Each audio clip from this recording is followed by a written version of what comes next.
Sementara itu, Saudara, Panitia Besar PON ke-21 Aceh Sumut wilayah Aceh menggelar tes event beberapa cabang olahraga. Salah satunya Anggar yang berlangsung di venue Anggar Kompleks Stadion Harapan Bangsa. Tes event ini digelar untuk memastikan seluruh aspek teknis dan infrastruktur cabur Anggar siap digunakan sesuai dengan standar yang telah ditetapkan.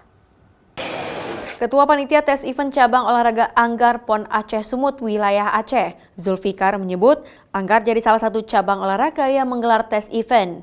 Tes event ini bertujuan untuk menguji kesiapan teknis dan operasional kepanitiaan, kondisi venue, perangkat pertandingan, hingga operasional alat-alat pertandingan agar berfungsi dengan baik. Tes event ini menurut Zulfikar sebagai simulasi dengan fokus utama menguji kesiapan teknis dan operasional dari panitia cabur Anggar.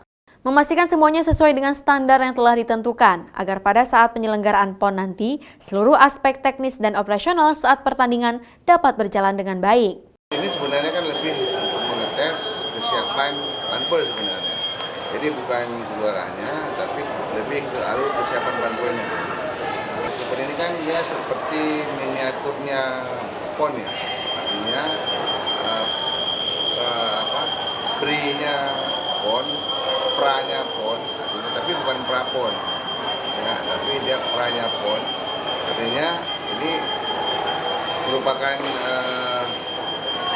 miniatur dengan yang sebenarnya nanti. Jadi kita uji, kita tes nanti kesiapan panitianya, sirkulasi panitianya, lebih ke situ. Jadi kesiapan penempatan panitianya sebenarnya. Dalam tes event cabur Anggar ini diikuti oleh sejumlah atlet junior dan senior Aceh.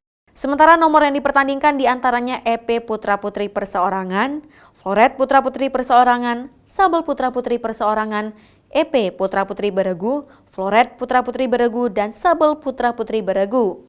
Selain Anggar, ada 3 cabur lainnya yang menggelar tes event, yaitu tarung derajat, bola basket, dan tenis lapangan. Berlangsung dari tanggal 18 hingga 21 Agustus 2024. Mustajab, Kompas TV, Banda Aceh.